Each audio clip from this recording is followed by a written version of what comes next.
Right now, 6 of the 7 major American movie studios are in discussions about whether or not you can see a big screen blockbuster at home with a special box on the same day as it comes out in cinemas. Now, the price that's being floated, it's still very early in the discussions, is that $50 is how much they will charge you for this. Is that too much? Curious to get your thoughts on this. We are here discussing it with our panel this week. Seamus Byrne from CNET Australia and Ray Johnson from Gizmodo. Is this just for very, very lazy people, or is it also for people with tiny small children like me? Very lazy people that they're assuming, I think, have a disposable income that they may or may not. The price that they're putting on this service, which I'm guessing is to rival, streaming services later down the track. Yep. Make sure that this film actually gets out to a bigger audience, hit up the people that don't want to make it to the cinemas, but also kind of compact their marketing. Yeah. Because if you get this in homes around the same time that it's in cinemas, they can just do all that in the one period of time, which is very cost effective and useful.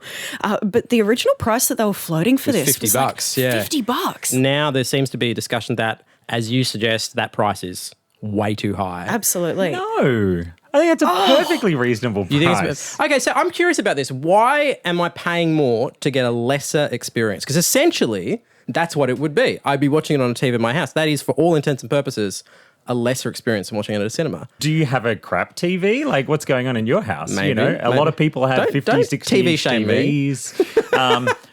I think people kind of immediately forget that if you go to the cinema with 2 people these days, you've already paid your $50. That's true. So I think, let's say true. it's So a family movie release. It's like there's $100 plus. If you then add in a bit of popcorn and choc tops and drinks, it's like you're actually getting a discount in that sort of family context. And you're not dealing with all the other douches who sit in cinemas making noise, looking at their phones. Okay, it was one time. It was one time in that one movie I did it, and you were never going to let it go. But isn't part of that price, the experience of being at the cinema, of, going along with a group of friends, of, paying an exorbitant price for popcorn, all of that sort of thing? Like, that's really what you're paying for. At home, you're just getting the movie, and you're getting it in whatever environment you've got. Look, there are certain movies you want to see on the big screen, but there's plenty of movies where it's like, actually, I'd quite enjoy watching this with a few friends and buying some snacks from the supermarket instead. The other issue with this is that the entire shift of Hollywood has been towards a big screen experience so that you can get people in the cinema. What does that do to the value of a blockbuster in terms of how it sits in people's minds? I imagine that there's a lot of people who, if that opportunity starts to come in, they might actually go back to things like going, you know what, I will invest in a projector. Like, I'll buy the cool surround sound system because I'm getting exactly what I can do this, and therefore there's a better reason to do it than right now kind of going, well, I go to the movies for the big things, and then I sort of, watch kind of other things once they're released a few months later at home. Yeah, there'll be a spike in sales of the LG OLEDs for $13,500. That's for sure. Someone's going to make some money. I think Sony stands to do really well out of that. They'll make the movies, they'll make the screens, everybody wins. One of the biggest issues that's come up in Hollywood every time they've ever tried to close the release gap between cinemas and DVDs and home videos has always been the actual cinemas, the exhibitors.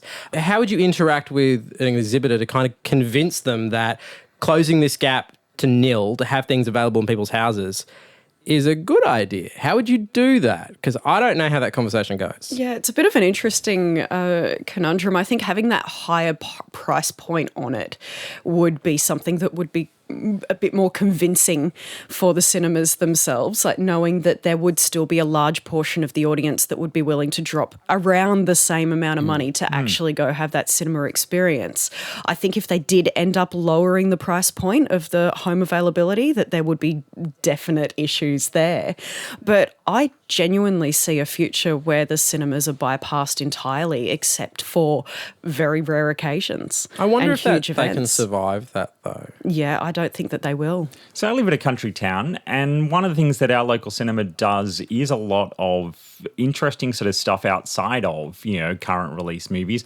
They do, like on weekends they have sort of slots where they'll do, say, the National Theatre from London, where they'll actually, they'll screen a production that's been staged in Britain. Judi Dench on stage performing Hamlet it's or something of come that and nature. watch this thing that you can't get to because you're on the other side of the world. Well, that's it. That's the experience again, isn't it? Yeah. It's like the movie marathons. It's bringing back the retro horror theme nights. It's all that kind of thing. I think that that's the way the future of cinema will go, rather than here's where you see that movie that you want to see for the first time. Because I know people that just wait. They will just wait. They'll go, it'll be out soon. It's fine. I'll watch it on my TV at home in bed. Brad Pitt's new movie from the director of Animal Kingdom. Yep. Not going to cinemas, it's going to Netflix. And I feel like we're probably going to have to rely on Netflix to change that narrative. And it seems like they've got the money and the inclination to do it. Yeah, I feel like they kind of already have. Yeah. Like originals for each of the streaming services are really high quality content that people really genuinely want to see. Yeah. So not being released in a cinema doesn't mean that that's a bad program these days. All right, there is much more of this in the podcast of Download This Show. It is online right now in a podcast app of your choosing. We've got a fascinating discussion with a Danish company that will track your eyes while you're watching TV to work out what people really care about when they're watching TV. It's fascinating and it's online right now. Thanks, guys.